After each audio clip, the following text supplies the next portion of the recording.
Hey, got another one, and this part I'm gonna wrap up with this one for tonight. But I think that a lot of us, like when we grow up, like in the modern Western context, like a lot of us, we don't think twice about lending our awareness to the different things that seek to influence, like media. So you have a movie, you have music, you have a book.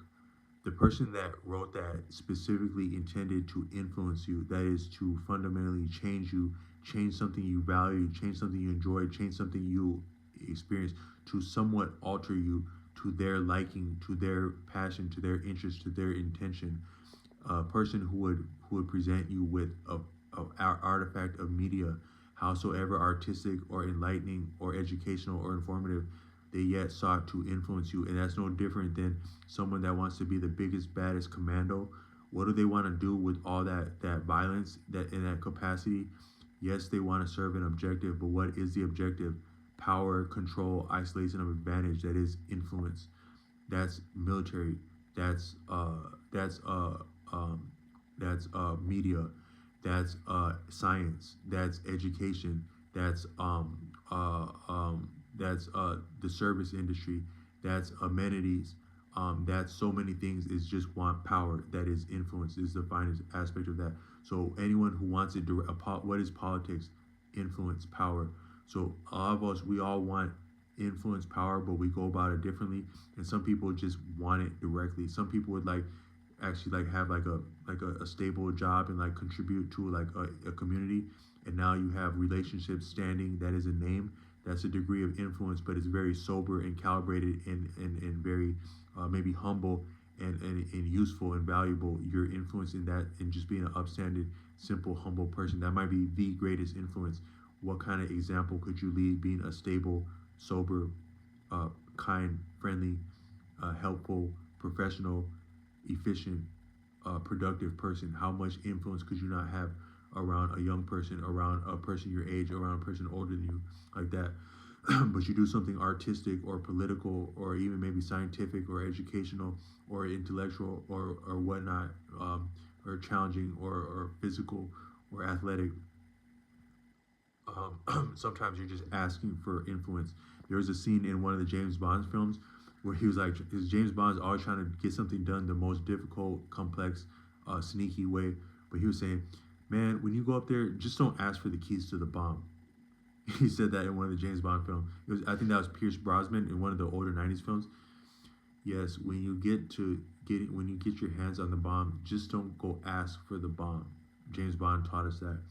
So just don't ask for the influence, according to James Bond. So you want to be James Bond, James Bond, uh, uh, approach but not ask for it is how I like my martini. So I like the martini like really good. Like so, I like it shaken, not stirred. But I'm not gonna ask for the alcohol. I'm just so cool that I'm gonna assume you're gonna put the alcohol in there, but I'm not gonna ask for it. But not that he doesn't want the alcohol. So not that, and I don't mean to make light of alcohol, but not that we don't want influence. But a lot of us just simply ask directly for the influence, even when we're doing stuff that's artistic. We just want the influence. But um,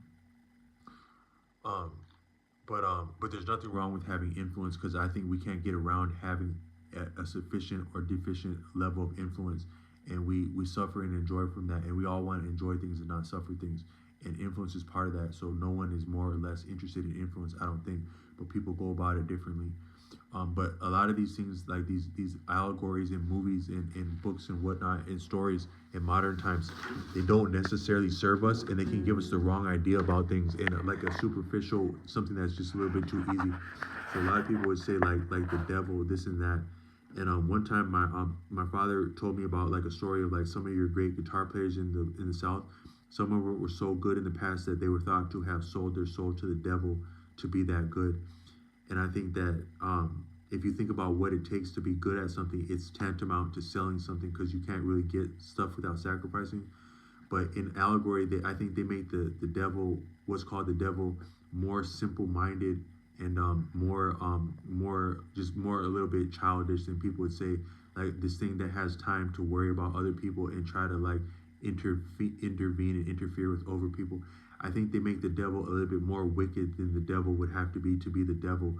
I talked to a brother when I was like ordering pizza, like maybe a couple months ago, and if you experience enough punishment, even in the form of isolation and deprivation, being ignored by life and society, and being not wanted, things can stop working. So this person, I could understand what he was talking, but you could appreciate that he had been so marginalized, so ignored, so alone, so isolated, that some of his facility around speaking, he actually began to lose that. So he couldn't entirely enunciate himself clearly. He wasn't outright mentally challenged. I don't think he was that degree of mentally challenged to start with. It didn't seem like he always couldn't talk, but he had been so alone and so isolated that you don't practice anything and you can lose it. You use it or you lose it. So you get that alone and you don't talk, and it can become difficult to talk because of how alone you've been. Imagine someone coming out of solitary confinement. You don't have to be incarcerated to experience incarceration in the form of deprivation, isolation, limited mobility, limited agency, limited decision making, limited choice, limited outcome. You don't have to be incarcerated for that, and you don't have to be for isolation and solitary confinement. So this man was like that, where it was hard to understand him because he had been so alone. That's what I appreciated. And I actually might have been getting on to that point by now after 6 months of being living on my own with some of the isolation that I get. A little bit of that is by choice, but a little bit is just by some of the outcomes that I get as soon as I go public.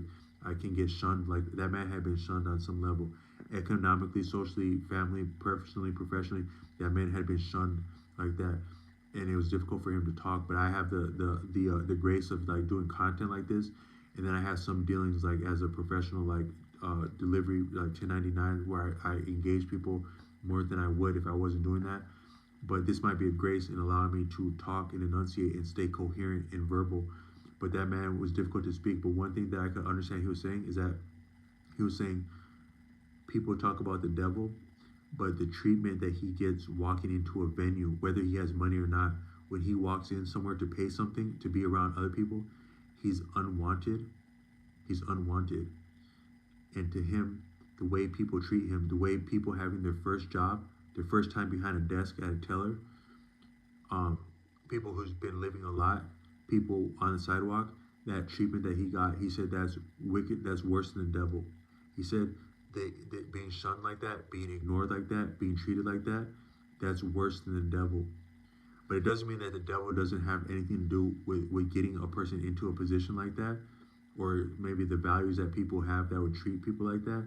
But there are things wickeder than the devil, and it doesn't have to be really superficial or like outstanding or like spiritual to be actually wickeder than the devil. Some of the treatment that I've got from my very family, from my very own sibling, is a worse attitude than I would appreciate as being what's called the devil, especially in the face of some of the sacrifices and strides that I made. Is actually worse than is worse than the devil.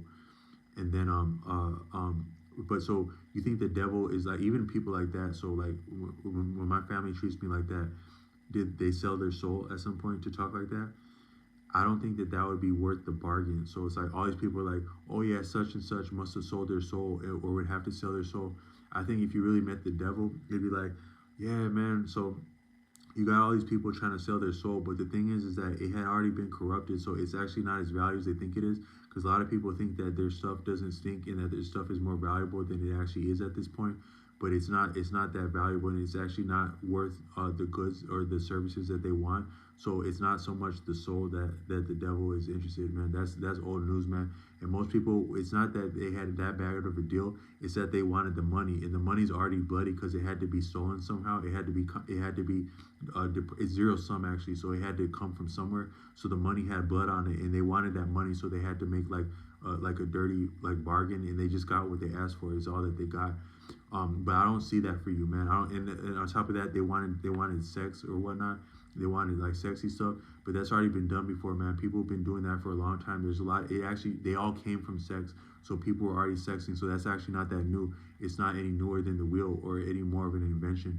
It's not fun, but that's old, man. But what I see for you is music, man. So I'm not saying that you have to sell your soul, but you just have to actually take music as your first love, your real love, your only love, and all your other loves are from the music first. And can you actually appreciate the guitar beyond sex, before sex, after sex? Can you appreciate that? okay, then you